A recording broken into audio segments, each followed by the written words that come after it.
Hey Jorbs, how you doing? I am doing okay, except that my voice stopped working. So that's kind of interesting. How much have you been streaming each day? I have been doing 8 to 10 hours a day this week. Okay. I think the What's problem is I was your making cat noises earlier. cat noises are the best. My cat might be making cat noises soon. Have you always had a cat? Yep. Huh. Are you um would you like to play a defect run together? Sure, yeah, we can. I am up to Hey. Ironclad in the rotation, but I thought defect would be more interesting for you maybe. Oh yeah, no problem. Interesting fact about me and defect for this year is that I have not lost a run this year. I've only played like 4, but Hey, we take those. uh, undefeated defect. We're not counting Yeah. this. Yeah. This is me playing the run, not you. So Terrance is another Slay the Spire legend, multiple world record holder in this game. And you have also gotten like a real world job just in the past year, right? Or was it last year? Yeah, I started in June. I'm working as like a data analyst slash consultant using 2 programs called Tableau and Alteryx. Tableau is a data visualization tool. We can build like dashboards for businesses and stuff. I'm a lot more interested in building them for games. So I've done some Slay the Spire dashboards, Lorcana, the new Disney card game. I looked into that when that first came out, and I have a dashboard for that. I have a TFT one that's not public because it's not great, but just some business dashboards and some gaming dashboards. I don't know how things are in your channel as far as links, but I can link to the current one that I'm working Mm-hmm. on. I can link it to you in Discord, and you could. You can put it straight in the channel chat. Okay. Links are fine. This is the one that you're working on for Slay the Spire or for Yeah. So Arcana? Okay, it's like the current work in progress, Slay the Spire one. cool.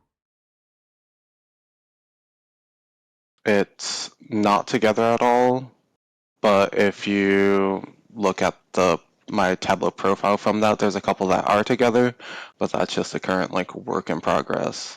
Just a bunch of different random Spire stats on like card pick rate, Meow bonuses, enemy damage, stuff like that. I think it's pretty cool to look at. 20 years of Bundesliga. I'm clicking through your other stuff. Oh, this is really cool. Yeah. So for the job, the company I work for is like a UK-based company called the Information Lab, and they offer like 4 months of training, and then you get like another 4 6 month placements at different companies for experience. So a bunch of the stuff that's public on my profile has been made throughout like the training period, but most of my business stuff for them I can't have public, like NDA and business Of data course, stuff yeah. like that. Yeah. Are you enjoying it? Yeah, it's been really fun, and I mean this whole time I've been interested in learning Python to be able to work with Slay the Spire data, so having this job, and they're actually pretty supportive and open to helping me with this. Like in this current one, you'll see a bunch of things that are like labeled VK. That's one of the coaches, and she helps me so much with just figuring out different things that don't naturally work in or aren't like simple questions that you would think, like for example, like showing the last, comparing the last 50 games Yeah, to the previous 50. sure. That takes like 7 different calculations to be able to do in Tableau, where you would think that it's not like a super crazy thing. Sure. Yeah. I learned Java and R in order to do the statistical stuff that I have done. Okay. It was really fun learning coding languages. There's something very logical about the way that programming languages tend to work, which I think makes them like very synergistic with analyzing strategy games, because strategy games are also very logical, of course. How much Spire have you played this year? You said only 4 runs of defect. Not very much at all. Let me see. Let me just use the dashboard to check because I don't know myself. Sure.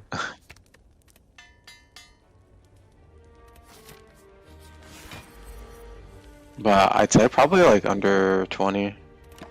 Okay. Not very many. Do you miss it? Yeah, I do miss it.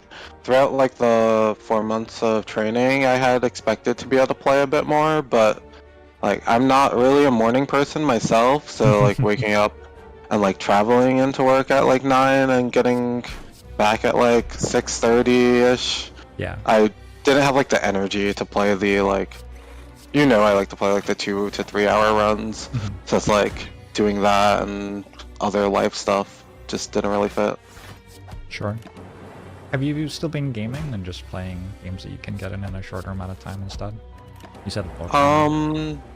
To some degree. Like I played a little bit of Lorcana when that came out. I've played a little bit of like backpack battles recently. I was playing like Marvel Snap traveling to work. I've gotten a lot more appreciation for the like what I would before consider the like more casual short mobile games, like when I didn't have like the traditional job and had like just infinite time on my hands basically. I was like, why would I ever play one of these silly games when I could play like a game with more substance? Amazing how quickly that changes, huh? Yeah. I've been playing a lot of chess on the bus because I am taking buses more often recently, and yeah, I have a lot of appreciation for something that can hold my attention for like 5 to 10 minutes, but doesn't ever demand more than that for me. I think like the fact that it never needs more than that is a really big deal. Because in Slay the Spire, like even if I try to play around in an hour, sometimes it takes 2 because the deck's just complicated, or even like the deck's just slow. Like you just have to click a lot of cards to win with whatever strategy you end up in. Well, there was like a point where people really wanted me to get the speedrunning achievements, because all the achievements that you couldn't get without like actively trying for, I didn't have at some point. Yeah. I probably still don't have like 2 or 3 of them actually. But it was like hard to rewire my brain to do the speedrun achievement. I managed to get the speedrun achievement. I still don't have minimalist, and I don't have one other one, but I don't remember what it is. Yeah, I don't have minimalist, common sense, or the relic one. Maybe something else, but I know at least those 3. Yeah, it's probably the relic one and minimalist that I don't have. That sounds right. I got the common sense. I think one day I like sat down to get them, and I got the speedrun and the common sense really quickly, and then minimalist and the relic one. The relic one didn't seem very fun, and minimalist I like tried a couple of times and didn't get it, and then I basically lost interest and stopped trying to get them, so I still haven't ever done it. What boss is it for this round? I've been like Hexaghost. Somewhat paying attention. Hexaghost, okay. How do you feel about Act 1 card removes? I mean, I like them. Like, in what context? Should I be removing strike or defend here, and should I be card removing at all, or just buying like toolbox? I mean, toolbox is pretty sweet. I should probably buy toolbox. Yeah, I think toolbox is better than a card move for sure. Toolbox is like the one thing that stands out to me here, and then I don't remember what the path looks like. Maybe a block potion, if anything. Yeah. We're still at Ascension. But it's also like a Hexa act. Oh yeah. Okay, yeah, there's that too. Yeah, at Ascension 20, the block potion I think is more exciting than at Ascension 12. Yeah. Leveling up your account's actually been really interesting. The game difficulty is not as low as I expected it might be. Okay. At lower ascensions, it actually like holds together pretty well. Part of it is also just that Ascension 20 is easier than the highest difficulty has been in the past. Like 75%, 80% at Ascension 20, where there was a time when highest difficulty win rate was like 35 to 40. Yeah, I was looking at that today actually with the data that I have. I was looking at like picking a month and then seeing what, as of the last day of that month, what is the win rate and last and number of games. I've been doing like 50 and 100, and going back to like December or like February. Let me see.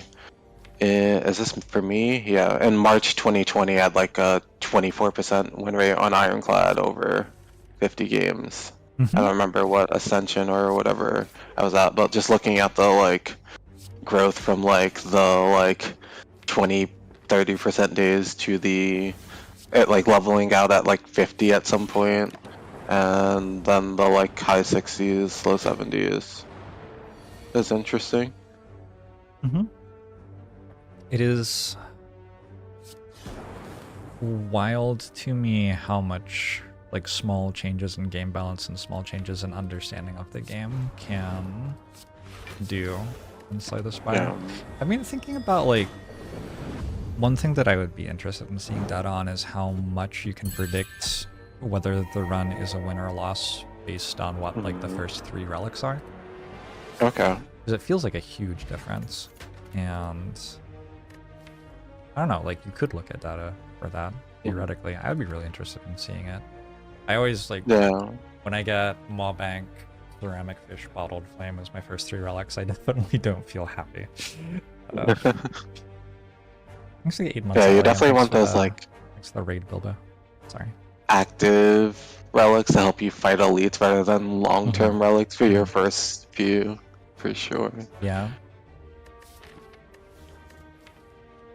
That's interesting. It also brings up like the like issue of like quality data versus like quantity, whereas like that's definitely something that needs a large quantity of data, and then to some degree you lose a bit of quality and what you're looking for to like answer that question.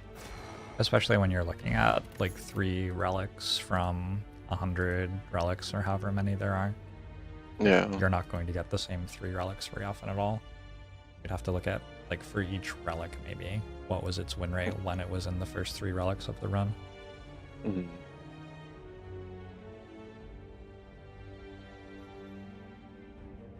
Because something that I find myself wondering about with Slay the Spire, it's not a PvP game where the average player's win rate is 50%, right? It's asymmetrical, so in theory, your win rate could be anywhere between 0 and 100. Yep. And something that I've never felt that confident in is like working out how much agency there is to make your win rate drastically different. Like if a patch has people winning at 50%, say, is the best player in the world going to be winning at like 80% on that patch? I've never seen that happen. For me, it's always like in the like the really, really good people who are doing really well are winning like maybe 55 to 60% on a patch, where like people who play Ascension 20 very regularly and very well are finding 50% win rates. Yeah. Which implies that like your strategy doesn't actually win or lose the run that often. That's only 5 or 10 runs out of 100. Which... I mean, I think you're focusing a lot in on like the like top 0.00 whatever 1% of players at that point. That is very true. And like that that devalues all the strategy that it takes to be that top 0.00 whatever percent player, compared to like the average win rate being like in the like 10% ish from whatever data. I think that was like pre 2.2 data, but I think it was around like 10% ish for the mass data dump that Megacrit did. I'm thinking about it mostly in the context of myself as I'm trying out different things and seeing if they Mhm. win more or less. Like, what change can I reasonably expect? Because if I try something out for like I played basically like 400 runs where I was playing Act 1 incredibly, incredibly, incredibly aggressively and like Mhm.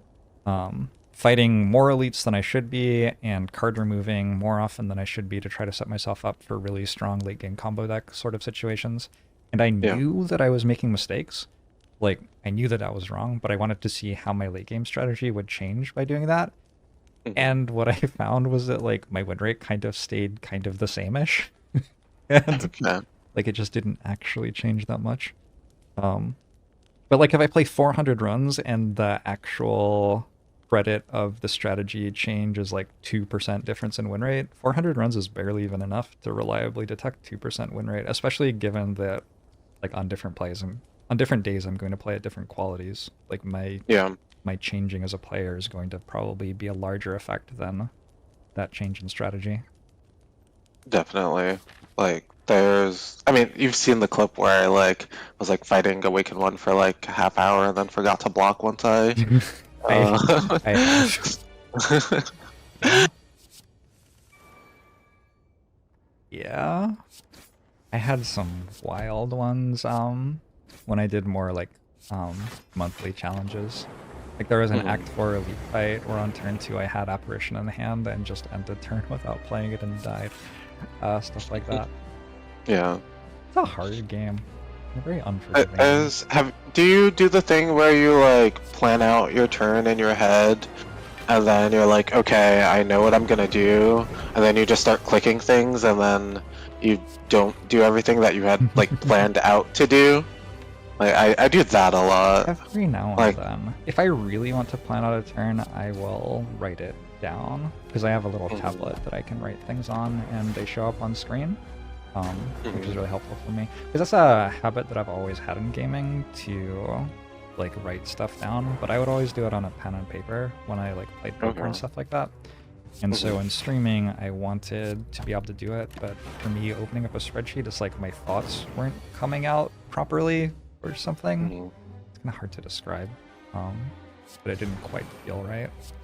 And so I got the tablet, and that feels that feels sweet to me now. Okay. I would have to, like, for the serious rounds, I'd have to implement like a mental rule of like 10-15 seconds in between actions or something. Like Mhm. I picked that up from like Hearthstone tournaments when I was competing in that, and the same kind of thing where you like spend however much time like planning out a whole turn, and then it feels very bad to like mess up and potentially lose because even though you planned out what you felt was the right thing, you didn't execute it. Mhm. I Especially also, in a like turn-based game like this where it's not like it's not like you had to play execution is faster. a like Yeah. skill.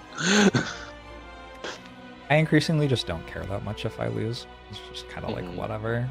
Um, so that solves that issue pretty comfortably. mhm. How do you feel about Hexaghost as a boss? Do you feel like you can comfortably estimate how well you'll do against it?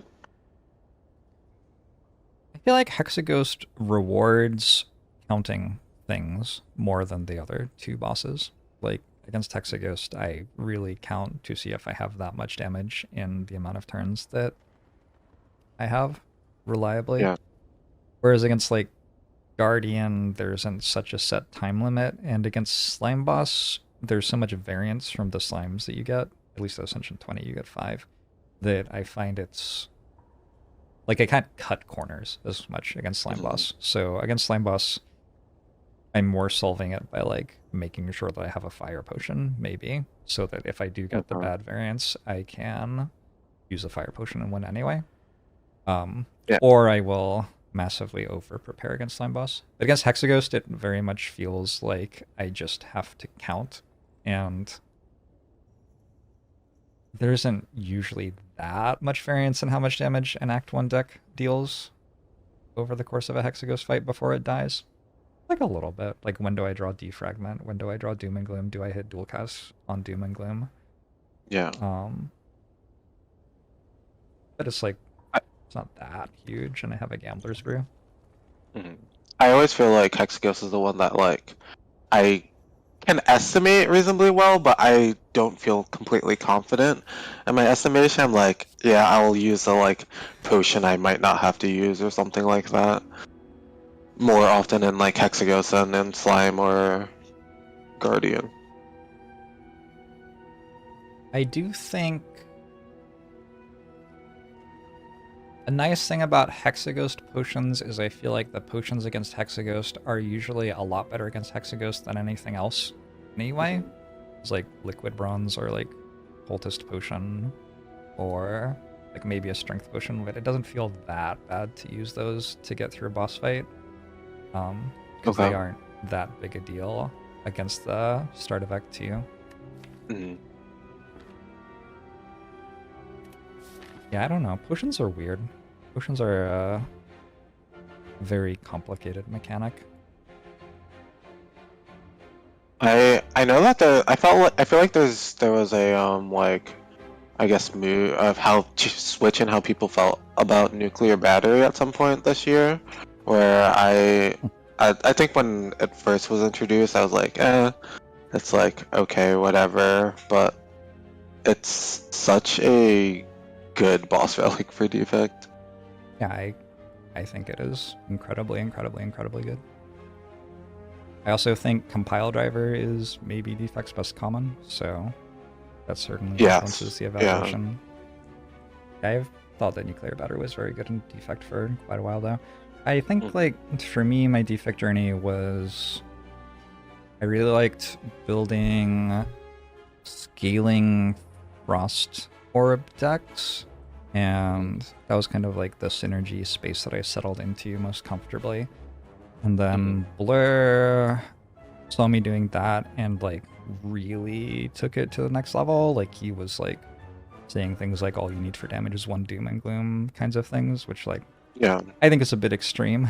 But he was like really, really, really going hard on it. He would be um and he would be really focused, like hyper focused on turn 1 and 2, which makes sense because if you are scaling into frost orbs, you don't care about your deck working once you have the frost orbs deployed, really.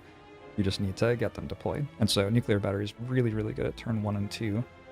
And I saw him doing that and like that tweaked me a little bit more in that direction. And then Yeah. what I found once I cared more and more and more about turn 1 and 2 was that frost orbs had at some point stopped being the sensible endgame conclusion to that, and recycle infinites, like once I have Yeah. that much card draw and that much speed in my deck, were much more accessible than they had been prior. And so yeah, but nuclear battery has like worked always with all of these things, and it feels like it smoothly transitions into winning late game in a variety of ways. I've been building Yep. the characters other than Watcher, which is just like I just do whatever. I've been building the characters more and more and more, built around generating energy and card draw from their card pool so that you can win with whatever particular strong thing you find in the run. Like you can consistently Okay. find it on turn 1 or 2 and get it down and let it shine. So like I pick Dark Embrace over everything on Ironclad now basically, and I pick Acro over basically everything on Silent, and I pick Compile Driver incredibly high on Defect, and Cool Headed, and then upgrade Cool Headed. This is all stuff that I've been doing more and more.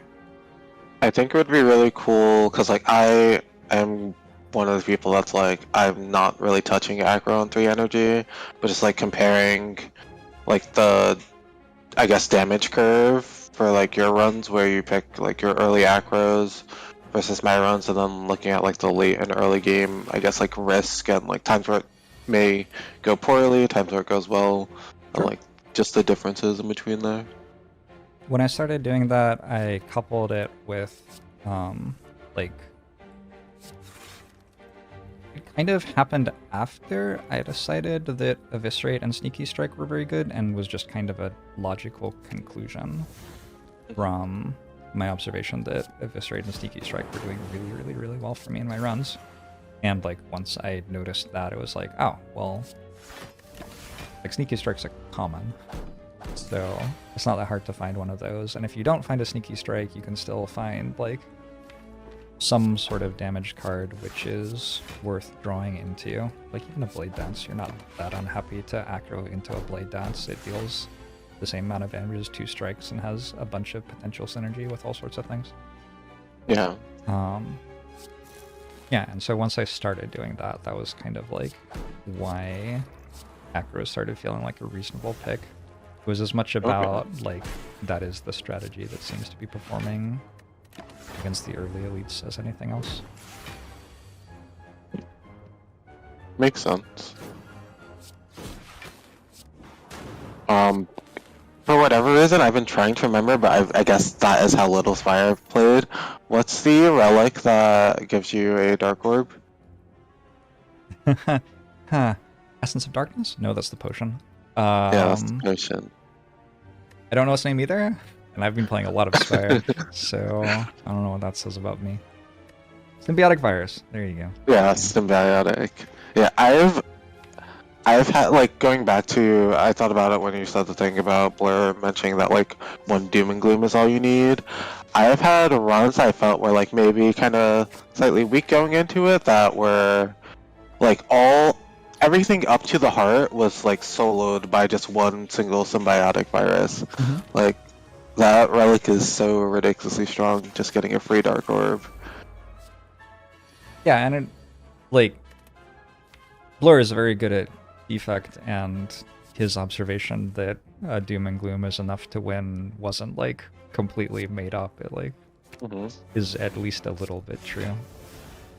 I do think that you get more out of adding extra damage to your deck and being able to more easily make it through like the Act 2 hallway fights and stuff than you do out of being so strict about like not adding damage to your deck at all. Plus, Compile Driver is just a really good draw card, so like just does both. Yeah, definitely love Compile Drivers.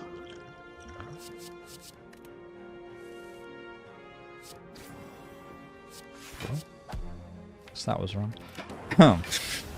What else have you been up to this year? What's been like a good part of your year that would be nice to reflect on here at the end? I mean, my year started off a little rocky. It was like pretty drama-filled through like March, and then like the whole job search portion was not great. Like I don't really have much experience. At like straight out of college, I was competing in Hearthstone, and then like at the point where that didn't go well, I only really just kind of casually streamed Slay the Spire while sitting on some of the money from like Hearthstone earnings, and I was like, yeah, the streaming's not going like super amazing, so let me look into the data analyst stuff. So that really is like the highlight of my year. I also started dating someone new, and she's been really great, so mostly just the job and dating has been the highlights of my year. Nice.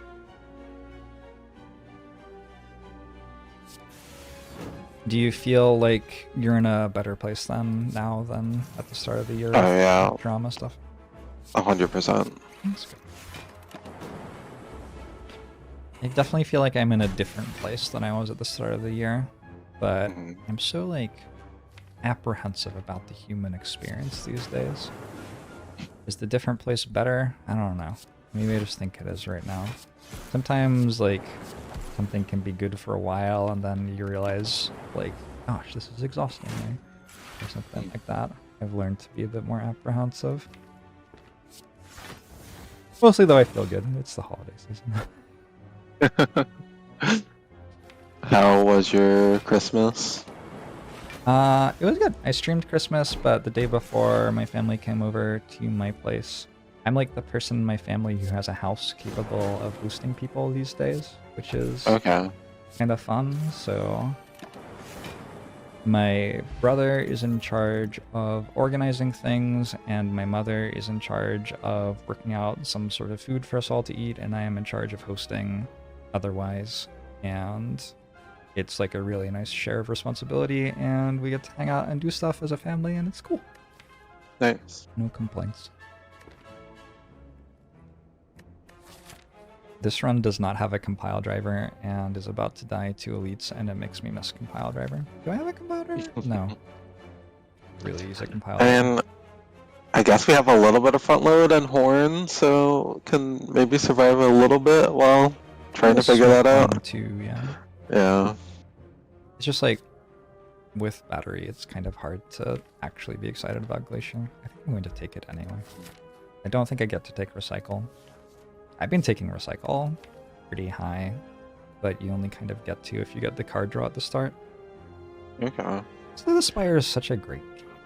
Because even if you like decide that you're going to build a strategy around your card draw commons and stuff, and all of the cards that synergize with those consequently go up in value, sometimes you just don't get the commons that draw cards, and all of a sudden you're like, well, what do I do instead? Yeah, I love the like games where it's like a puzzle where you can't just like do the same thing every time. You have to like very actively adapt to the situation you're in. That's why I like games like TFT and other games like that. Have you been I actually haven't really played any of this set. Okay.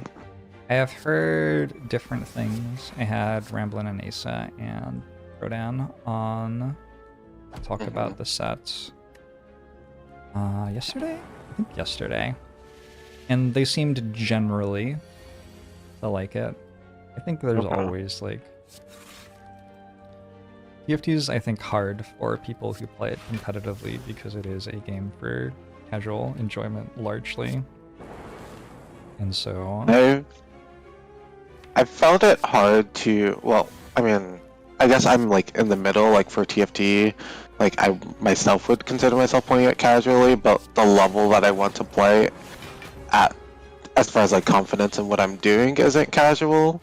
So like, just learning and trying to learn TFT, I always felt it was a bit more difficult for me with patches. Like I need to feel somewhat confident in my decisions to like enjoy playing the game. Yeah, and I wouldn't. And there's a lot of patches at the start of every new patch, and then if you're not willing to learn as fast as other people because you have, you know, other things to do, like a job or whatever, you have to be okay with being behind everybody. I was just kind of automatically going to go to the elite, but I guess I'm allowed to go to the hallway fight here, huh? Yeah. How do you feel about upgrade potion versus smoke bomb? Maybe we need the smoke bomb for like a book of stabbing. Yeah, I think Book of Stabbing annihilates us. So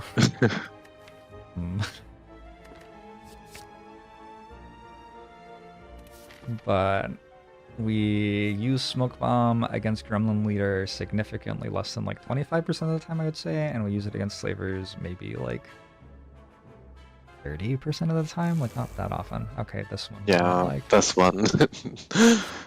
But it means we don't get it next time, I think. I would like the pen nib for the... Yeah, exactly. Yeah.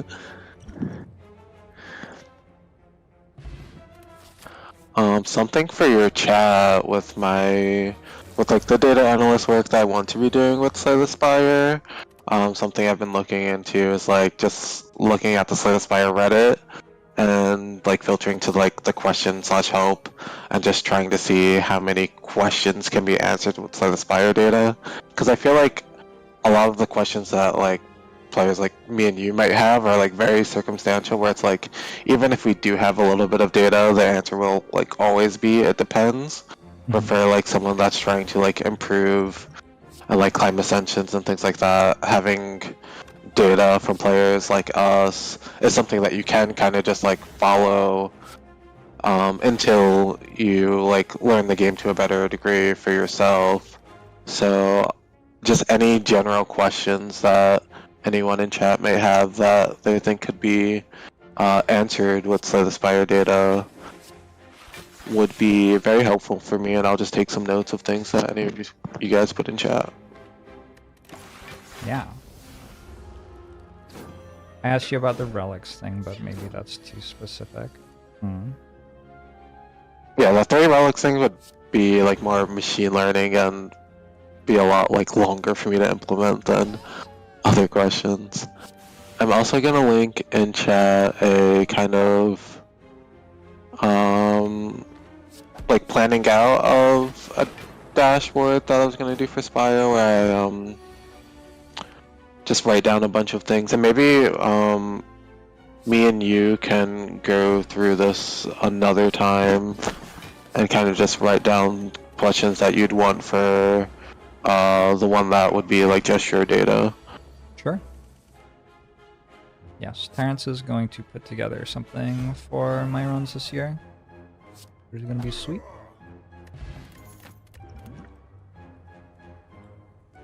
The slavers were not too bad. Toolbox did well that fight. Where's the data source I'm analyzing? So the data source I'm using is just the run histories of myself, Baylor, Zeknar, Life Coach. I think I have some of Jorbs, but that's not included. Only the like 6 test ones that you sent are included in the current one. The weapons? The 6 ones that you had just sent, I was testing to see if it would work. Oh, and they somewhat automated. Yeah. You got my Ascension 0 data? Yep. Fair enough.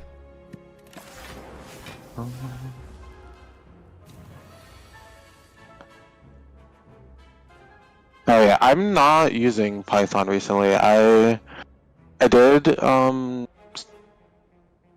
take like a free boot camp that was sponsored through the city, through New York, at the end of last year, and learned some Python, but I started to get rusty on it and started relying on ChatGPT, and don't use it at work. I use a program called Alteryx, which has been really nice because I just now finally transitioned the like data that I prepared for Slay the Spire and Alteryx.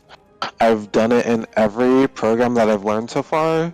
So I've done it with SQL, standard query language. I've done it with Python, and I've just like 2 or 3 days ago finished it with Alteryx. It's been a really interesting thing to like learn different program languages, to have something that I'm so interested in to work on with every single one, and really helps with learning when I actually want to be doing what's going on. What do you think about 17 Lands, the Magic the Gathering site? Do you know it? No, so I played Pokemon and Yu-Gi-Oh more when I was growing up. I've never actually got into Magic. I've always been around it, and I'll occasionally like watch, but I've never played really. You might enjoy checking it out just to see what they have done, because they basically have full data collection for MTG Arena, and so they're able to look at a huge amount of data on how people are playing Magic, and then sort of the stuff you were talking about with like which questions can be answered for people who are just trying to work out how to start playing the game. I feel like you'll probably see some inspiration in there if you look. Okay, cool. I'll check that out. Why did that link get messed up?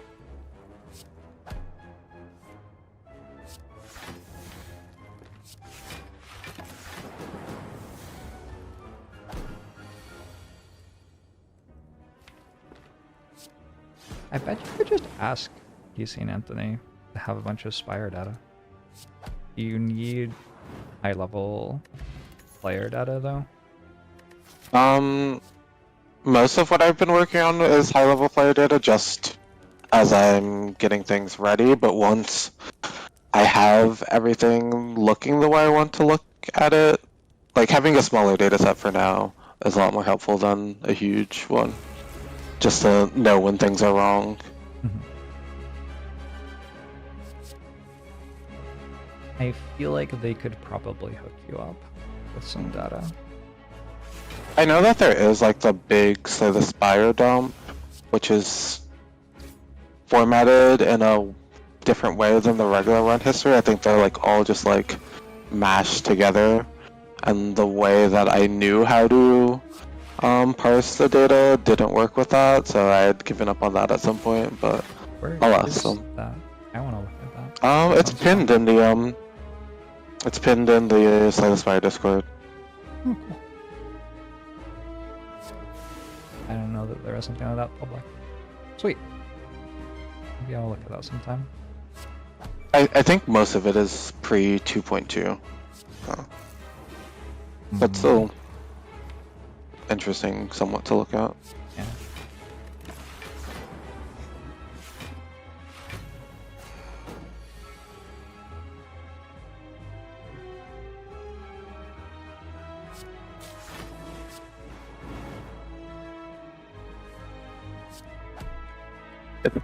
Good that you've been enjoying. Oh, go ahead.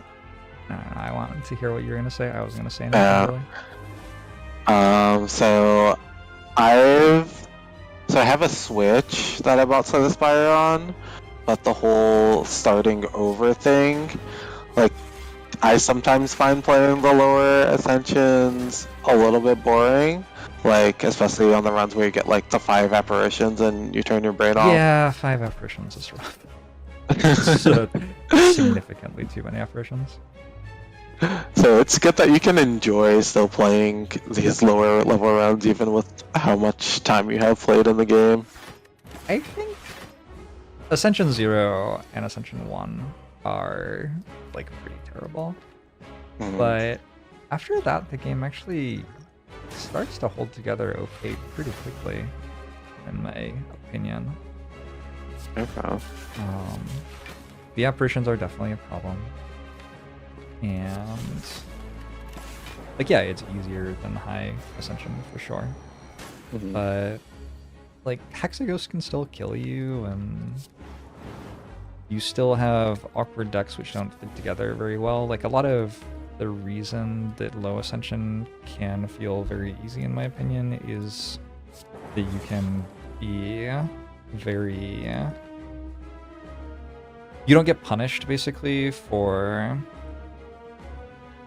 building something that works very, very, very well throughout the run. Like, you can hold potions and get through fights that are hard really easily, and etc, etc, etc. But there are still the runs where you just don't get offered the thing that works really well through the run, and that's actually, I've found, quite interesting, because I'll be in the heart fight with a deck that just would have been dead already at high difficulty, and I will have never actually thought about, like, how does this deck try its best to win the heart fight despite being just like abject garbage. Like, it just does not deserve to be in this fight, and now I have to try to win it somehow.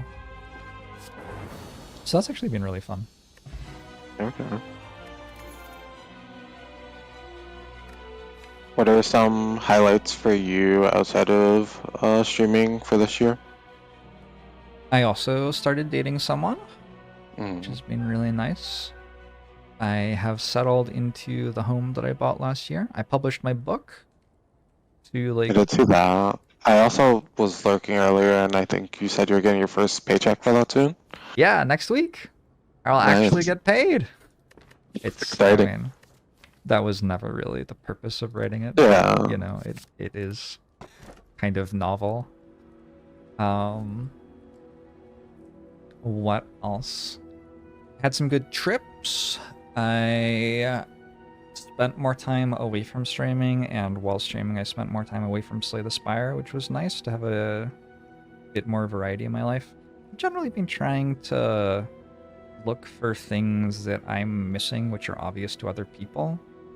In the world as it is, with us so interconnected and with information everywhere, I think if you look for it, you can find a lot of realizations it would take you a lifetime on your own to come to, which somebody else has just like already realized and put in a tweet or something.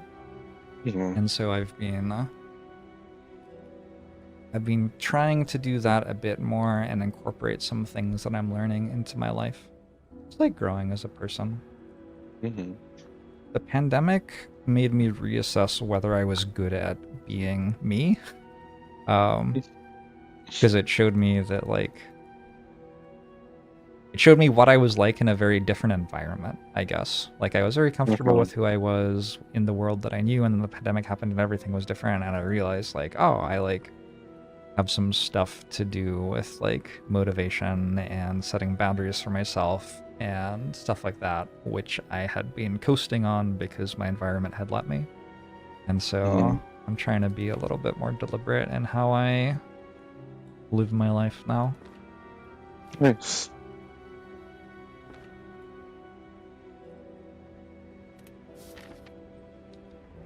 Have I learned anything I think will help me with Ascension 20 from my reset? I feel like I'm always learning anytime I'm playing or thinking about Slay the Spire.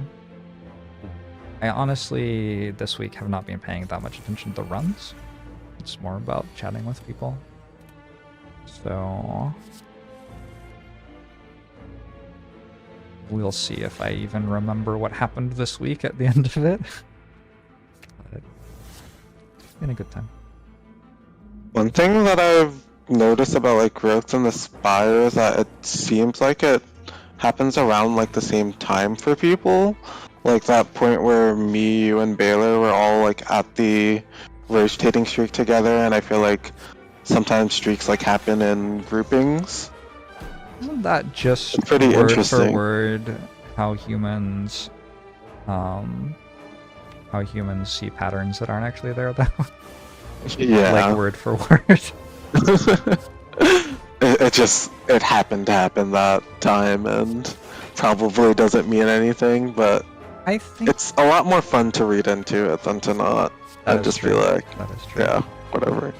I think it also it's commonly like 6 months after a patch or something is something that I feel like I've noticed. Like the patch gives some player buffs of some sort, and then it takes everyone around about the same time to work them out, which like makes sense. And then once people have worked them out, we all do a bit better. I don't know though. I don't get super competitive about Spire anymore, Yeah. so I don't pay as much attention as I used to.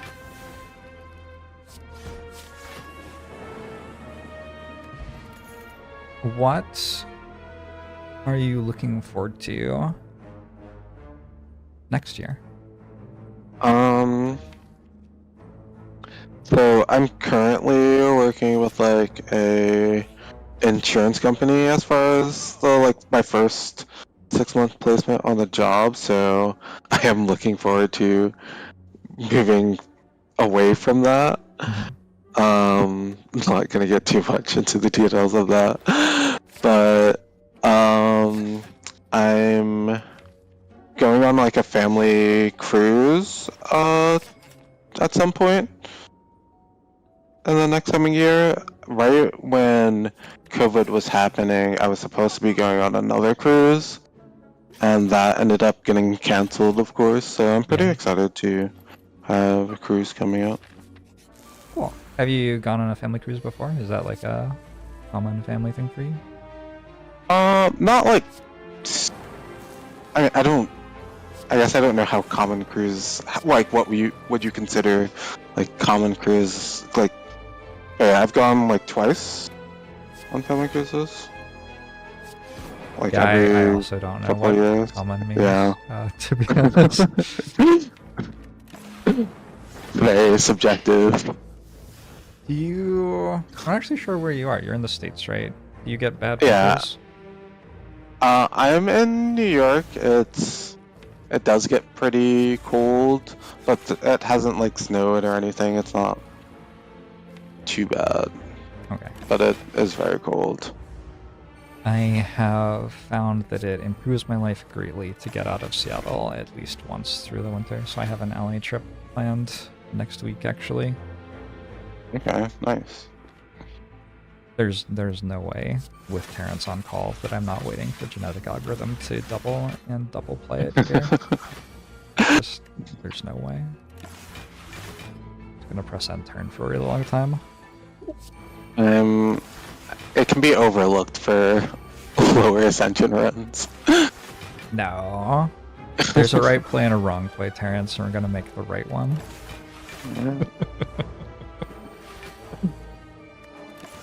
What do you think appeals to you about Slay the Spire so much?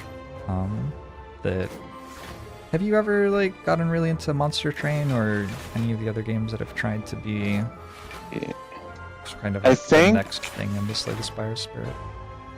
I think it comes back to the thing I mentioned about why would I play if I'm going to sit down and play something, I'd rather play something with like a bit more depth. And I felt like Monster Train has less decision points, so it never really appealed to me as much as Slay the Spire does. I like the novelty of it and the newness of it, and just like learning a new thing. But it didn't have the same like staying power for me. I think I know what you mean with Monster Train. Mm-hmm. I looked at like what it would take me to get to a point where I felt like I was really good at Monster Train 2, and a lot of it was like if the spreadsheeting for a turn is bad in Slay the Spire, Monster Train is just so many times worse with it's not really, at least when I was looking at Monster Train, I had to work out what all of the different waves were in the game. Like there wasn't a good wiki for me to just look it up, so I was like making a spreadsheet with when it says that it's like the disciples of whoever in the fight, what actually shows up. There's that to do. And then like the numbers are bigger, like there are all these things with 240 HP or whatever, and your units hit for like 88 times 3, so there's all this math with that. And in order to actually play like a battle perfectly, like when I play a unit on turn 1, I should already be thinking about like exactly what's happening all the way through to turn 8 or whatever, and making sure that I'm hitting the right breakpoints with cards that maybe like give it +3 attack, and like, oh my god, I just didn't want to do that. Yeah. There's another game that I think you got me into. Loop Here, I think it was something I found to be like a very interesting game and like very much my type of game. Cool. I got really into kind of like, that's the most I've ever been into, basically mapping a speedrun for a game was basically what I was doing with my time playing it. And it was really cool. Sometime this year, I went back to playing Loop Hero again, and someone who was familiar with the speedrunning community was like, yeah, like your pathing for the speedrun is basically what we use. So I did a good job, I guess. It was... I wonder how much Loop Hero I've played. I'll look. That was one of those games, though, where there were a lot of hours with the game closed as well. Played 159 hours. And then a decent amount in spreadsheets alongside, I imagine. 8 days.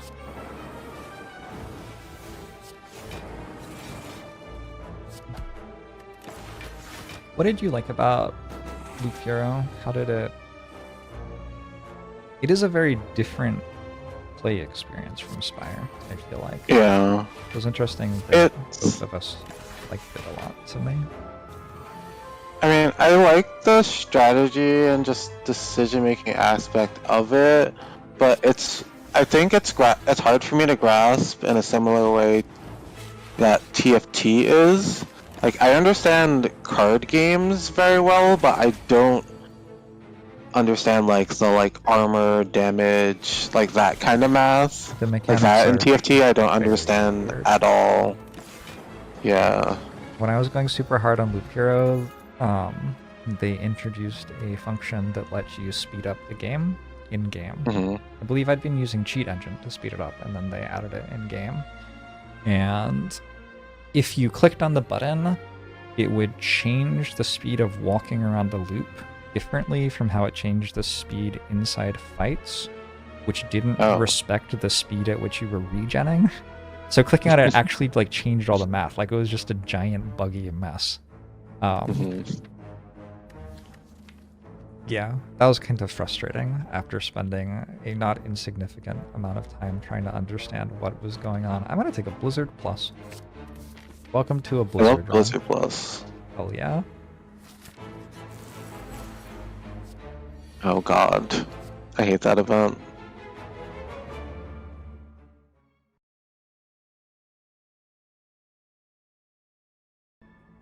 Which event did we get? I wasn't even looking. The portal event. Oh. It's so frustrating because, in theory, you should just play every run fast enough that you never get it. That was the optimal play. I've actually spent a decent amount of time thinking about that event. And I think something that would be cool thematically if there's like, if it's like a multi-click-through event and you get like some options for things to take, whether it be relics, a heal, whatever, like stuff left there by whatever adventurers are planning to like attack the bosses of the Spire, and you go like immediately to the boss. So if there's some kind of like decision making as like, do I want what's happening in the rest of the act, or do I want like these different options to pick through? I think as a bare minimum, it would be nice if it gave you all of the keys if you clicked it. That would just be like, that just seems kind of mandatory for the balance of the game if people are going for the heart. I think I would. I could imagine clicking on it sometimes if it would give me all the keys at Ascension 20. I can't actually think of a single situation where I would right now, but like, I feel like there might be one at least. Whereas, as it is right now, it just feels like there isn't a single situation where I could possibly do that. Yeah.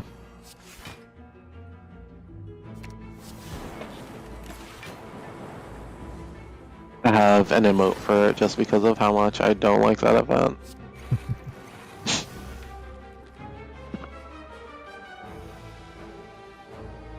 Look at the 16 months start to win. What's your favorite card art in the game, or your favorite lore of Slay the Spire? Do you ever get into that at all? Not really into the lore, but card art is probably Tantrum and the emote for Tantrum that I have.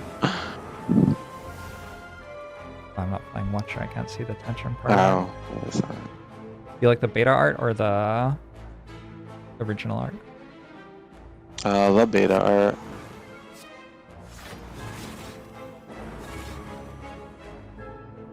Sorry, I live like directly across from a firehouse, so I don't know how much of that sirens you heard. Okay. Noise gate's pretty good.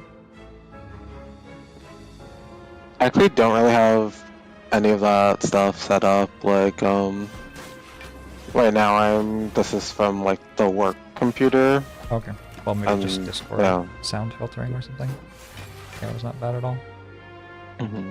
Would you recommend getting like I've thought about going into data science. It seems very adjacent to what I do already, and like it pays better, and like it might be less work, and might be a lot less stressful, and you know, how many other ways can it sound like streaming is awful? I don't know. Streaming is not too bad, but I have definitely thought about what would it be like to do something else. I really do love like every aspect of it. Like, I think if you're someone that likes like puzzle solving in general, then data science is a good area for you. And like the position that I'm in, like they're more of a like Tableau based company, so I had like some reservations about it because I am more interested in the like more data science part than the visualization. But I have like loved every point of like being with this company, so I really like the visualization. That's where my love of spreadsheets come from. My mother was a econ PhD when I was a kid, and she would bring the dot plotter home. You know what that is? It's like a really old printer, and it has like a robotic arm that goes and picks up a pen and then scrolls along the paper and puts dots to like print. It's like, I assume that they don't exist anymore, but I used to love watching it do that, like the mechanical nature of it all and seeing the data all displayed was what got me into statistics at a very young age. Okay, cool. I actually don't like Tableau that much, though, for what it's worth. I don't like Tableau because I find it hard to do the things that I want. I would rather display data in a different way that I had more control over. For whatever reason, every time I end up asking a question for like the coaches and different people at work, it is an extremely something I consider like a somewhat straightforward question, but it ends up being like a very big multi-part thing. Like Tableau doesn't naturally let you do like rankings with multiple factors, which I find is weird. You have to like do it in a very roundabout way. I've been spoiled by Google Sheets. Google Sheets is like, well, it's kind of ludicrous to me how good Google Sheets is for what it is, honestly. There's a lot of stuff that I have tried to code in my life, and then I've realized after spending 5 hours on it that I could have just done it more easily in Google Sheets. I don't even understand Google Sheets that well. Like, imagine if I actually understood what I was doing. You can like write scripts in that program and stuff. Yeah, you can. The thing that actually got me into like wanting to learn Python and more in like the data science track is I used to, when preparing for Hearthstone tournaments, I spent like nights, like 6 hours at a time till like 4 a.m. or something, just like manually inputting like different like deck data and things like that, and like matchup matrices, and like making decisions from that. And there was this one guy, his name used to be Mega Man Music, I don't know what he changed it to now, but he showed me that what I did over those many nights and many hours could essentially be done in like 30 minutes with me like telling him like the kind of things that I want to see, and him working it out in Python. And like ever since that day is what like started me on this path towards data analytics.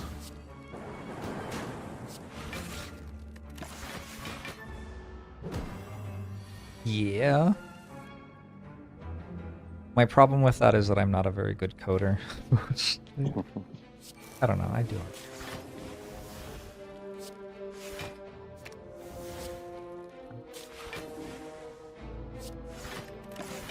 If Alteryx wasn't such an expensive tool and had a free version, I would recommend it. It's like not very, it's like there's a lot of logic in it, but there's not like, it's not really code.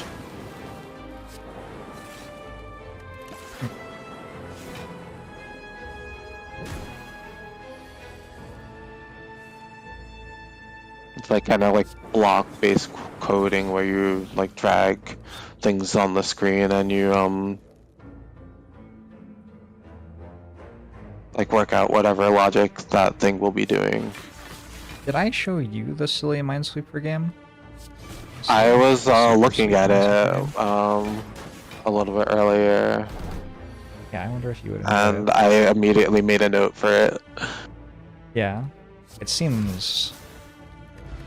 I'm surprised that I haven't heard about more people doing it, because it seems like such a game that would spread through a community like the community of gamers that I'm in. Read like a plague of Minesweeper rules.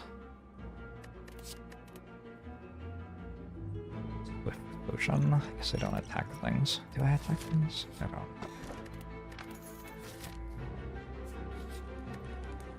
It showed up in my Discord at a point. Well, look.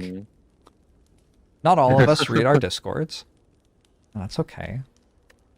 Not all of us can read.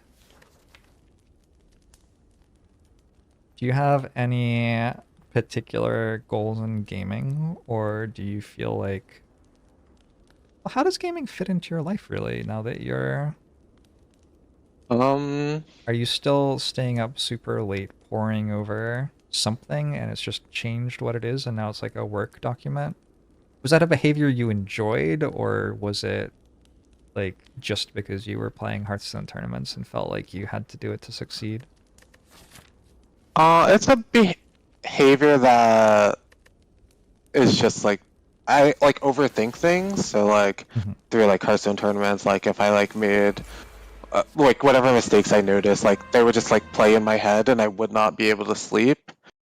So that was kind of a very normal thing for me, and that happened a lot with Python as well, where I couldn't figure out some code.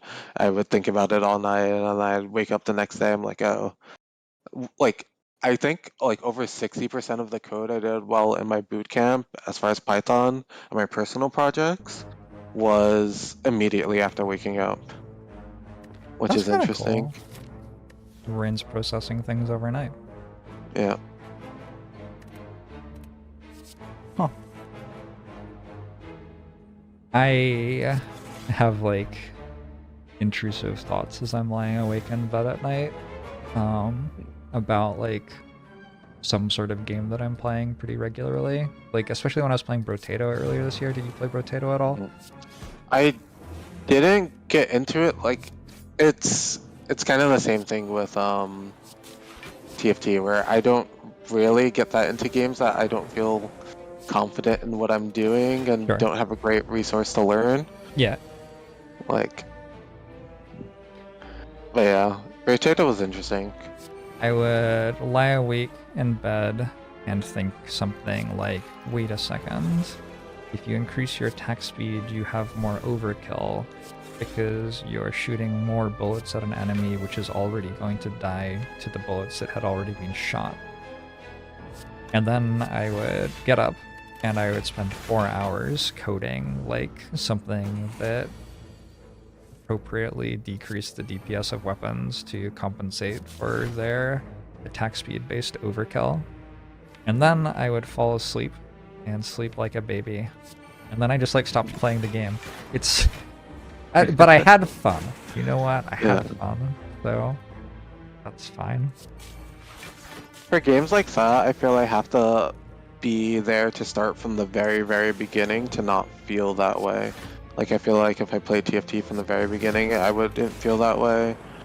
And for Lurkana, for Magic, I feel that way a lot about, where it's like there's so much to learn to get into Magic that I feel like I'd never learn enough to get to the point I want to be at without having someone else dedicate a lot of time teaching it to me. Yes, which I don't want to have someone else do. A lot of stuff in Magic the Gathering. I think the thing I did... Raven asked me why I suddenly stopped playing Potato. I run into this thing sometimes with games where I'm really invested in analyzing them, where it's like the return time on analysis just gets really high, and it's often coupled with an increase in win rate to a certain amount. Because if you get to a point in Potato where you're like winning more than 9 out of 10 runs or something, each run's 20 to 30 minutes maybe longer if I'm talking to chat. And so I'm only actually seeing a lost data point once every 5 hours. There's like one per day. And so it's so much harder to refine my strategy because I'm getting so much less feedback, like, no, this thing you did was wrong, compared to when I'm winning like half the time, I get a feedback point like that every hour. And so the refinement is so much more rapid. And for me, that is something that kills games quite often. I've been really surprised that I've kept playing Slay the Spire, because I feel like I'm getting relevant feedback that my strategy is wrong extremely seldom now. Because even when I get feedback by dying, often I can just immediately be like, yeah, but I got unlucky. And feel very confident in that analysis. So even when I get that feedback, it's not necessarily actually a feedback item anymore. Mm-hmm.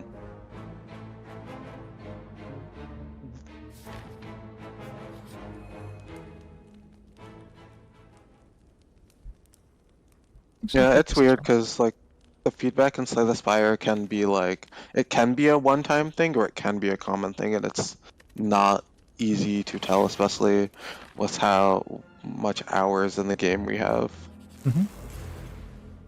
Yeah, like people will ask me if I am analyzing something in retrospect a lot of the time, and usually for me at this point, it's like I am currently analyzing something in retrospect. The thing that I'm analyzing in retrospect is 9 months ago, I realized that I was reaching the heart very commonly, but was sometimes arriving at the heart fight with a deck that couldn't kill it, and I wondered if I could build decks which could kill the heart more consistently and not sacrifice arriving at the heart fight that much. So I started doing this, and I've been doing it for 9 months, and it's still going. And at some point, like as I'm saying that, I just start to sound like I am actually mad. But that's true. That's like, that is like what I did in Slay the Spire for like a 9-month period of this year, pretty much. And that's Do you think what I have to do to keep improving. Do you think that the distribution should be around even for like deaths to Act 1, 2, 3, and 4? I do not think Act 3 is meant to kill you very often because I don't think it's balanced correctly. I think between Act 1, 2, and 4... At the very least, 2 and 4. Logically, to me, since you play Act 1 every time, you should die in Act 1 more than you die in other acts. So I think I would say that you should die in Act 1 the most, in Act 2 only slightly less than Act 1, and... Okay, well, I guess I could talk about this a different way. Given that you reach an act, I think you should probably die in Act 1, 2, and 4 about the same. But if you look at it, if you like zoom out and look at just the data, what that would mean is that you die most in Act 1, and then Act 2, and then Act 4, because you don't reach Act 4 every time. Yeah, so just like quickly looking at like mine and Zeknar's sample data, it's 24% in Act 1, 30% in Act 4, 27% in Act 2, this is given and that you 21% them, right? in Act 3. Yes. Yeah, so those are like fairly similar. What were the numbers again? 24% Act 1, 27 Act 2, 21 Act 3, and 30 in Act 4. Yeah, that is a pretty damn well balanced game. Yeah. Those numbers are very close together.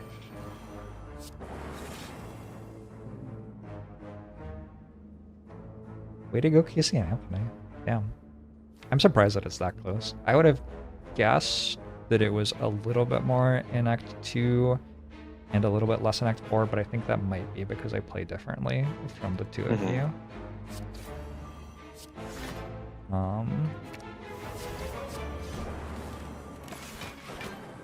Although I don't actually know entirely how the two of you play.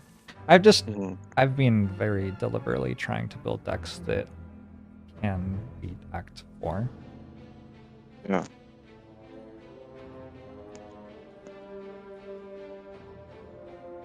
At least I was for a long time. I've kind of switched out of that again now, which is fun. It's nice to like change speeds every now and then in the game and play a little bit differently from how you were before. Is that how a balanced game should look? I think so. The way that I've always thought Slay the Spire balance should feel is that you're constantly making interesting decisions. And I guess I can't like prove this, but in my mind it would make sense that an interesting decision was tied to like the chance that you die due to it. And so because of that, you should, in my mind, have about the same chance to die as the run goes through. But I guess I'm not like certain about that. I don't know, I haven't really thought about this exactly before. I've thought a ton about Act 1 in the last year because I think that is the point in the game that has the least like other factors pushing you in any particular direction, where it can be somewhat similar throughout and the decision should be around the same. So like having like access to the data now and like knowing different ways to analyze it, I've looked more into just seeing if there's a like I guess slightly more correct thing to do in Act 1, or like how greedy can you be with your picks and how efficient you can be. There's a lot of what I've looked into this year. It's hard though because sometimes your Act 1 choice doesn't kill you until Act 4 or whatever, right? Yeah. That is the thing that I am kind of... That's what I find most interesting about this game, is the fact that sometimes the mistake that I made that killed me was a mistake that I made, like, literally 52 floors ago or something. And sometimes it's very apparent. Like, I still remember a Watcher run where I used a potion halfway through Act 1, and then I got, like, a broken Watcher deck. I never had to use another potion again, basically, and I reached the heart fight, and I drew just abysmally on turn 2 and died. Because I, like, my deck was broken for hallway fights and everything, but I didn't get any defensive relics to, like, smooth out that variance. And the potion that I used in Act 1 was either a Gambler's Brew or a Swift Potion. Like, that would probably have won me the run. And it was, like, so extremely obvious in that case that, like, that thing that I did in Act 1, if I did the other thing, I wouldn't be dead right now.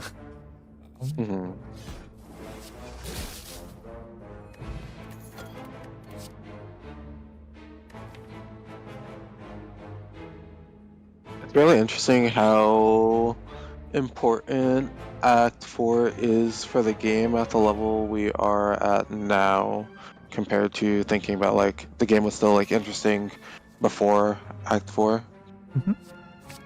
Because I've looked at it a bit, and I think that the win rate, if it was just Act 3, is like in the 90s for everything, even at just the level we are at now.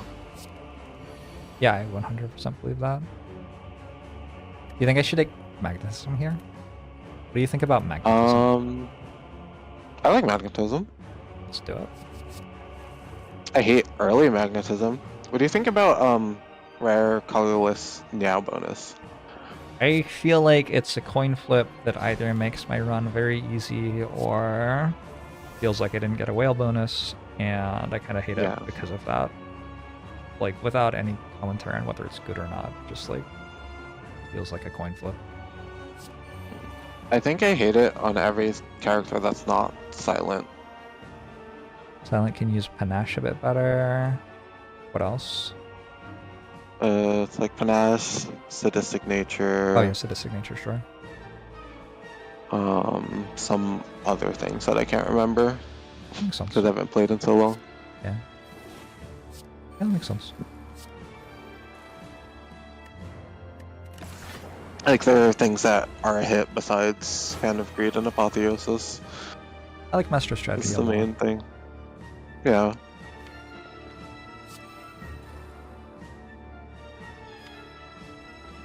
Oh, Bomb? Bomb is actually such a nice start.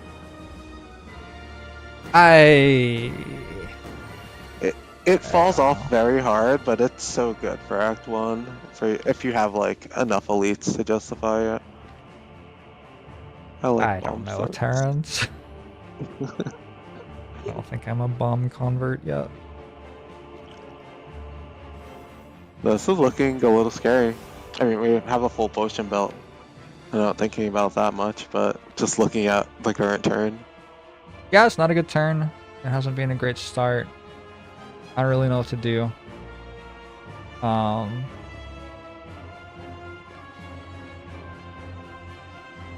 We'll see. I don't really want to play Mayhem, and I don't want to play Cool-Headed either. And self-repair doesn't reset the clock. I don't want to use another potion. I just use another potion. I think I want to double play Defragment, so I don't really want to draw a card. Maybe I should have Swift Drop potioned at the start of the turn. Yeah, I'm looking at it more now. I guess.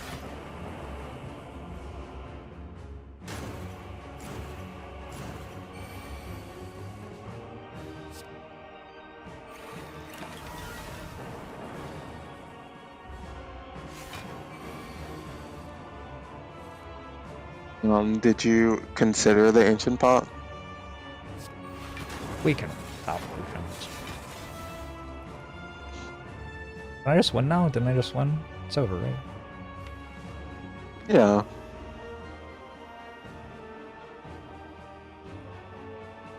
Feels like it's over.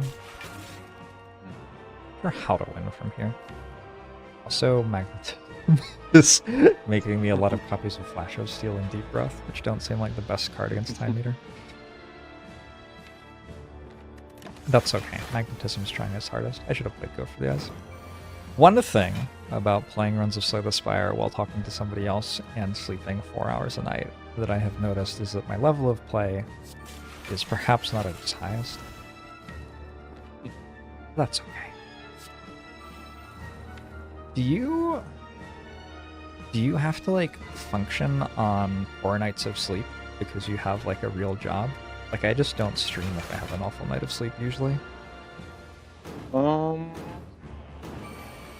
Yeah, but it's not like a completely on 9 to 5 type of job. It's like things that I have been working on for a while, or just like ad hoc requests. It's not something that have to be like completely on and aware the entire time. Mm-hmm.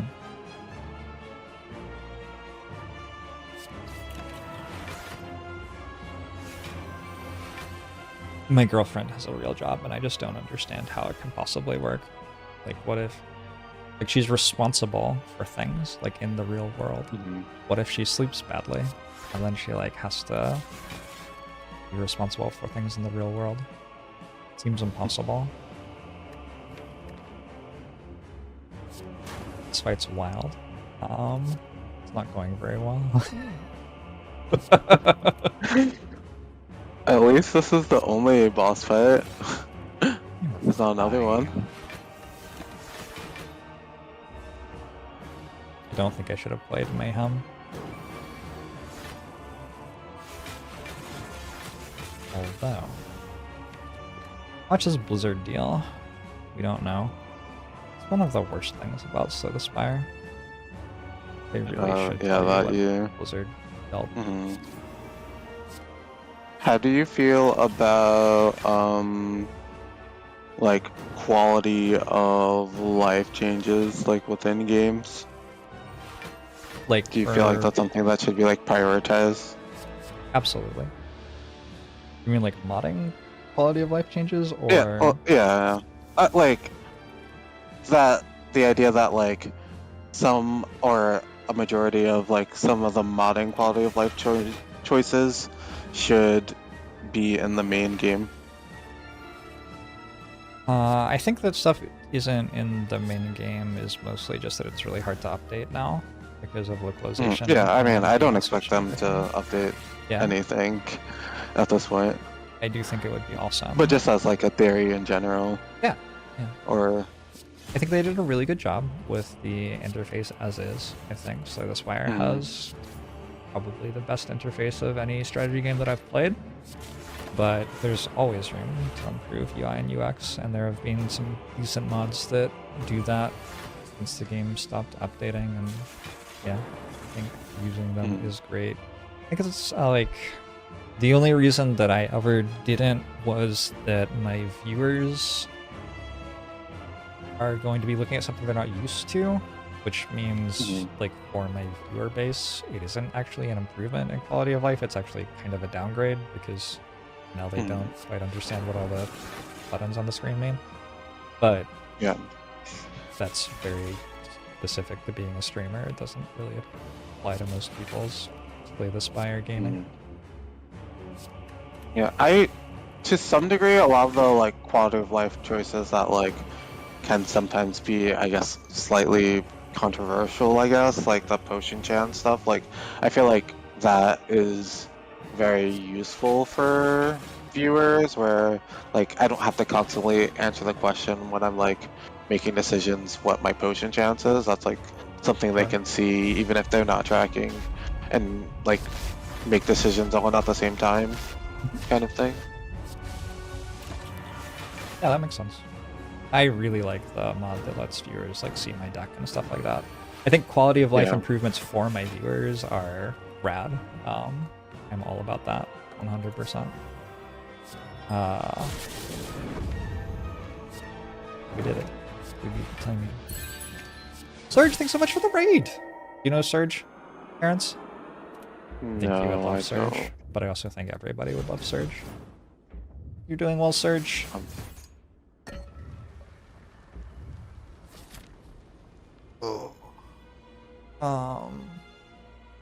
Yeah, generally I want my strategy game to be about me making decisions that interact with the strategy game. So if I can make the game display information for me in a way that makes it more pleasant for me to do that, I think that's great. That's also why I installed RNG Fix, because I just absolutely loathe like thinking about the fact that fighting bird cultist means a certain thing about what the next floor can be, and like getting a shrine event changes my event, and taking a different number of hallway fights changes what relic I'm getting and stuff. Like that's just not that isn't the strategy game to me, so it feels like RNG Fix for me is as much a quality of a life mod as it is anything else. Yeah, it's also like really awkward, right? Where it's like you understand the game as like you're making decisions as to like the percentage as to like what a question mark can be, and like for some RNG things to completely change that feels like very wrong and awkward. Yep, agree. But I do understand it because I think I saw something about like Anthony and Casey not wanting to change it because of like mods that seeds that people might have that they like and other things like that. Sure, yeah. Affecting. I think it is very reasonable for them to take a break from doing anything to this wonderful game that they have already spent a billion years working on. A huge part of someone's life, like 4 or 5 years of development time. And I think both of them, Anthony likes getting into the weeds and making micro optimizations in games, but he prefers doing it for other people's games, not like for his own, because it's different if it's your own game. And then Casey mostly likes building prototypes of games. He doesn't like, the thing that he is passionate about is the part of building Slay the Spire that happened before the game released several years ago, you know? And he's he did weekly updates for a really long time anyway. Someone asked what localization is. It means making the game be in a different language, like making it work in a different location by changing the language, basically. What would you say is your favorite part of, or favorite like time period of playing Slay the Spire? This one? Okay. Probably. For me, it was defect beta.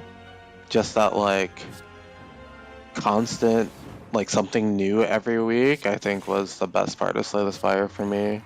Makes sense. It was like really exciting to just have something new to try out each week in such a good game.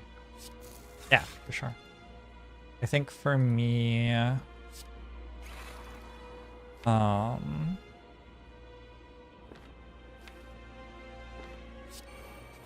don't really remember what it was like in 2020, honestly. For me, it's hard to separate what it feels like to play Slay the Spire from what it's like to be in front of an audience, and I'm just in a better place in terms of how I feel in front of an audience now than I have been at any other time. And so, because of that, it feels sweet to play. But, yeah, it's not really about Slay the Spire, right? It's about me and my relationship to Slay the Spire for other reasons. We are good without that echo form, right? I think so. Guess we'll find out. Vision's a pretty good card. Vision's a pretty good card. Yeah. Well.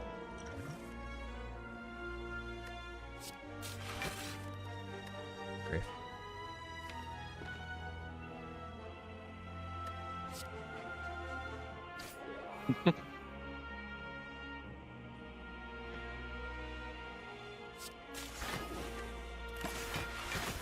It is kind of fun to play Slay the Spire this way, because it's kind of a little bit like an auto-battler, and auto-battlers are great. Because, like, I don't really know what my character's going to do every turn. I end up clicking buttons. Then a variety of stuff happens, so...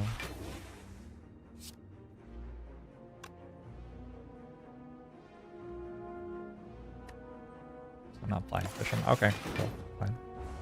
Did I play the Mega Crit Game Jam game? I did. Did you play it, Terrence? I didn't, but I saw it. It was worth playing exactly once, in my opinion. Okay. I don't know if you need to play it more times than that. Are there, like, a variety of different, like, ways to play? Like, in the... Like, a lot of the chase for me when I was, like, first starting Slay the Spire was, like, to some degree, like, seeing people, like, have whatever theme deck and being like, oh, it'd be really cool to play a deck that has that theme. I don't know, because I played exactly one run. But in the one run that I played, I was like, it would be cool to build a card spam deck, and then I built a card spam deck, and it spammed cards. And so I was like, well, yep, that was that. The balance was not really, I don't know, existing.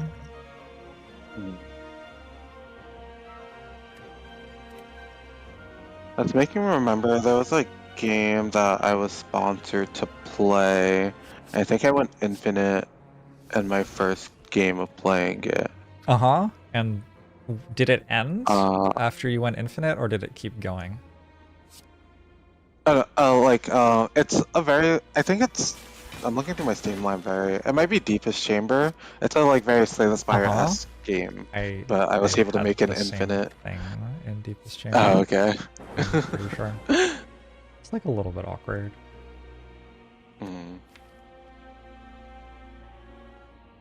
Man, why do I need one more energy? That's wild. Seems impossible. Surely I played the turn perfectly. I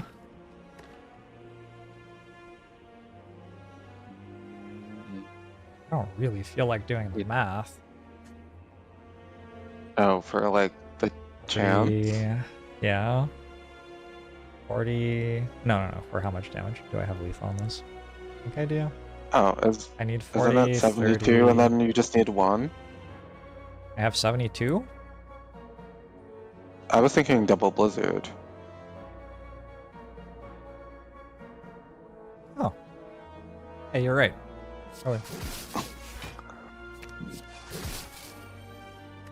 Did I mention I haven't been sleeping very well? Oh, I was trying to pen I didn't notice that we had electrodynamics either, actually. Yeah. Okay. I was hoping for one of the lightning orbs to hit. Okay, so we both played the turn perfectly. Well done, everybody. Yeah, I was trying really hard to pen a bit, and because of that, I didn't realize I could just play it twice. Which, yeah, hologram is basically a pen up there.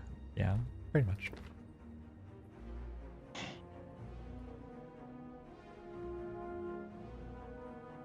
I don't know if I want turbo. I keep on drawing echo form without being able to play it. We did lose both our draw potions. but there was still a good amount of draw. I've got an unceasing top now. That's like a draw potion, kind of. Blind? Yes? Yeah. I like to call unceasing top unceasing disappointment when you get it and come down.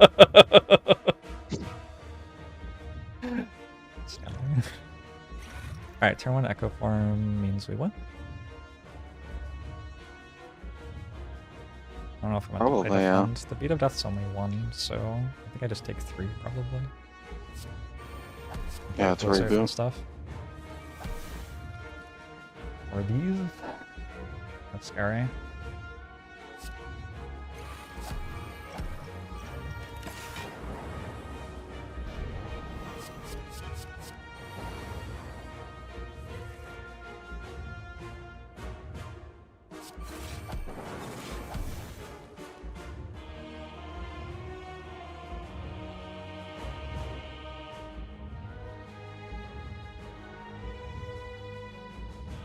So weird not having a compile driver right now. Yeah, I think the run only saw 1.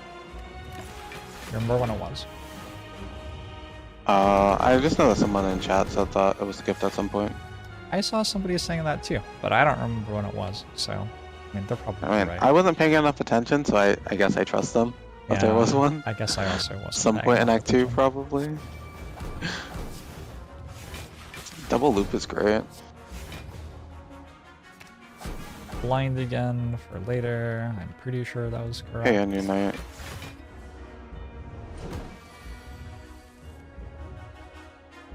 Do you still get people who know you from Hearthstone at all? Yeah. Actually, one person from work did, which was interesting. Oh, that's kind of wild. Yeah.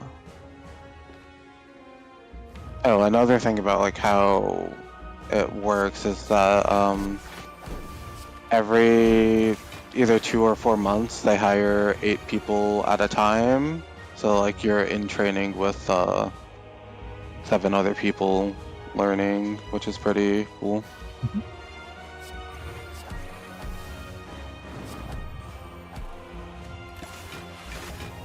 So, are you still in training for a little bit longer and then you're out? Right? No, I finished training in October. Okay. Yeah. I'm with my first of the like 4 or 6 month placements with an insurance company. Gotcha. So you mentioned that. Okay. Yeah.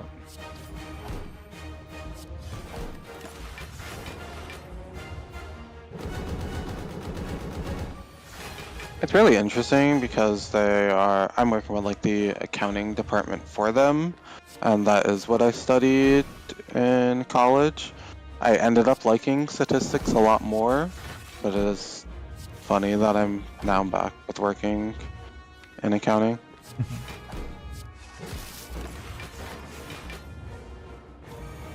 How did you get into Hearthstone? I've competed in card games since I was 7 with Pokemon, so it was pretty natural. Yeah. I think there was like get into Pokemon?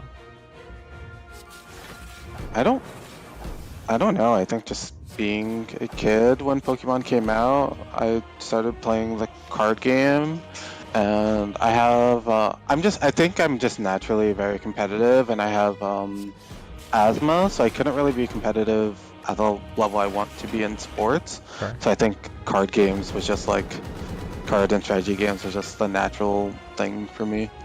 Makes sense. But yeah, I was never great at Pokemon or Yu-Gi-Oh! I would win most locals when I was playing Pokemon. I was very young though. When I switched to Yu-Gi-Oh! Into immediately, I would win most locals. I mean, I do have a bad habit of like expectations of like what I consider. Yeah, I know a lot of people who are very hard on themselves. Yeah. Smart, smart, smart.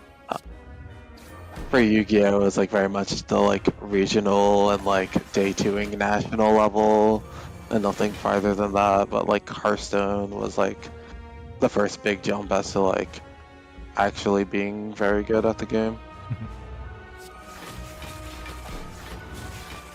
If you could go back to the start of competing at Hearthstone and do it again, would you do anything different? As somebody who has competed at a very high level, at a very competitive game, do you have like thoughts about could have been I feel like better? most of I don't really have anything I would have done differently as far as like how I competed. I was like very happy with that, but I didn't feel like I capitalized really on like the attention I got from like starting out in Hearthstone.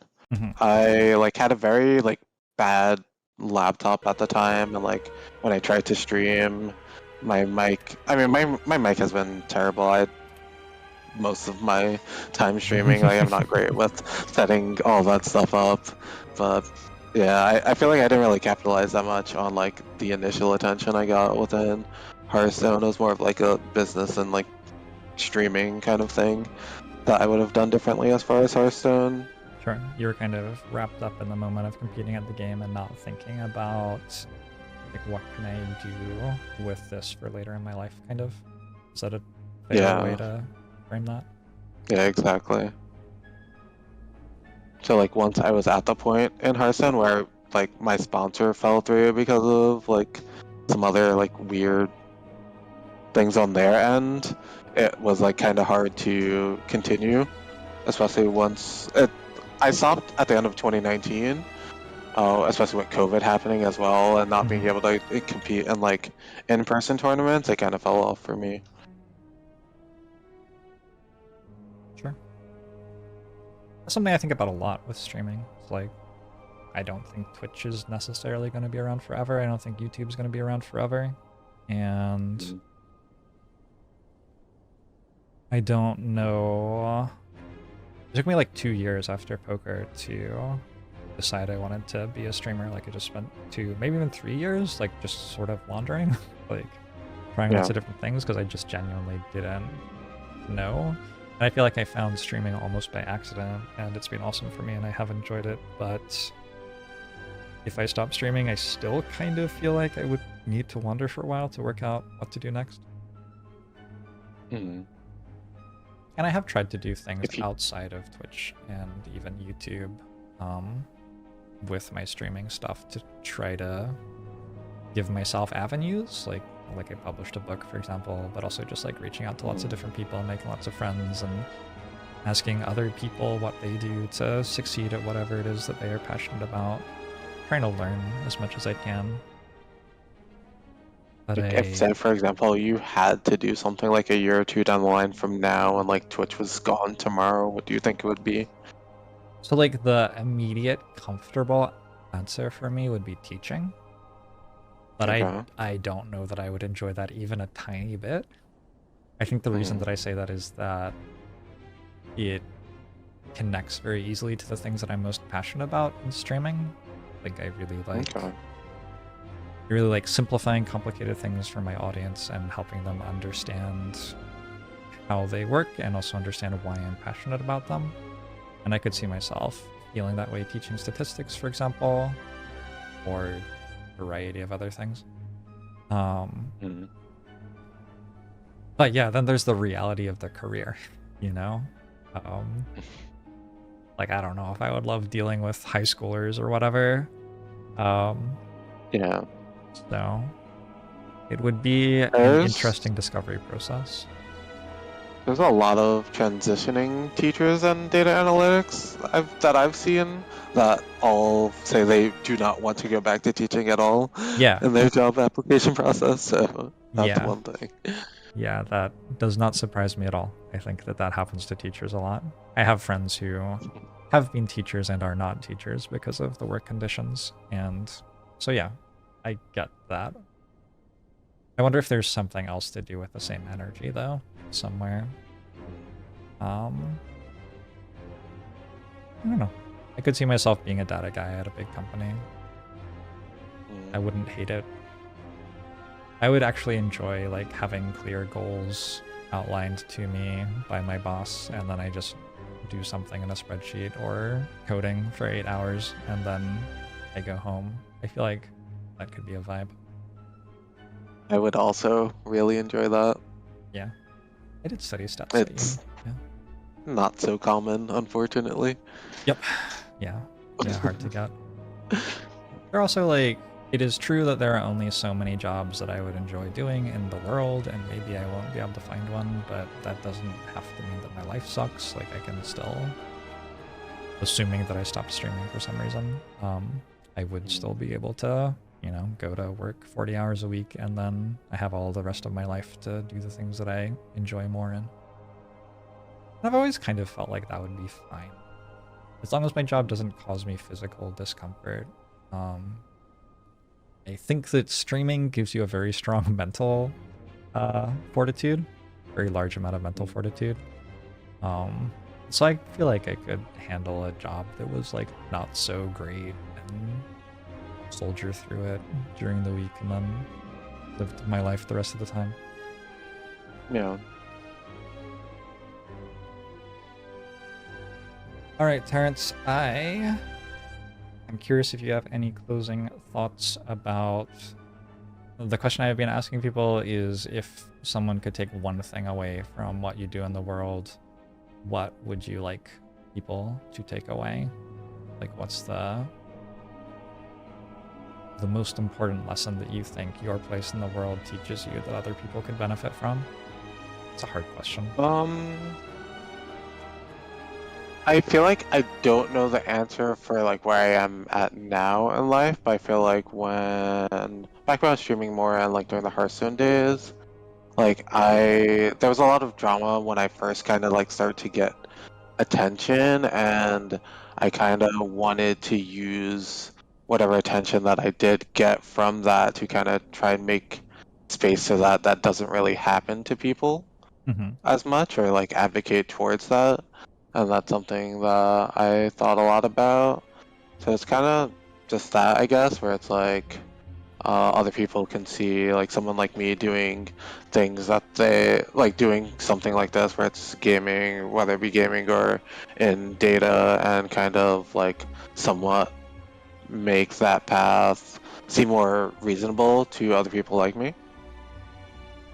Yeah, I think it's a super positive message. That's something that I think about a lot as well.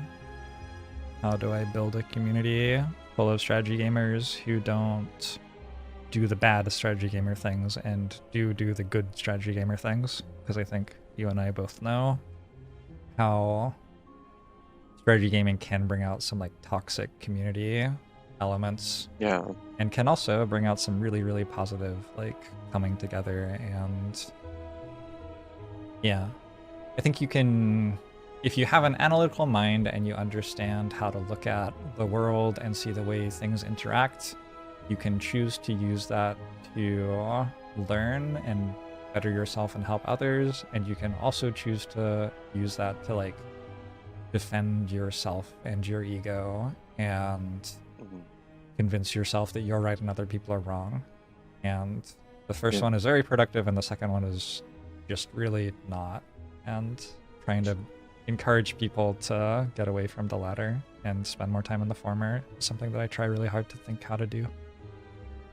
Yep. I think we should plan like maybe a day where we could like plan out some things to like answer with Spire data, maybe like tackle one or two of them. I think that'd be really cool. Sure, I'm down.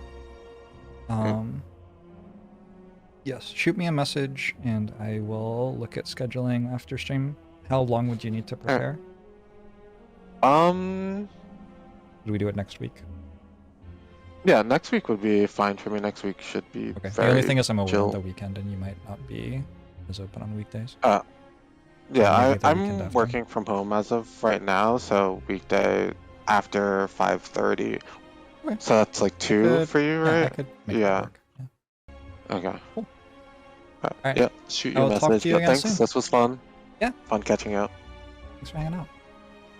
Later, Jorbs chat. Hey. Alright, chat. I must run to the bathroom, and then Caleb's gonna be here in 10 minutes. So, I'll be right back.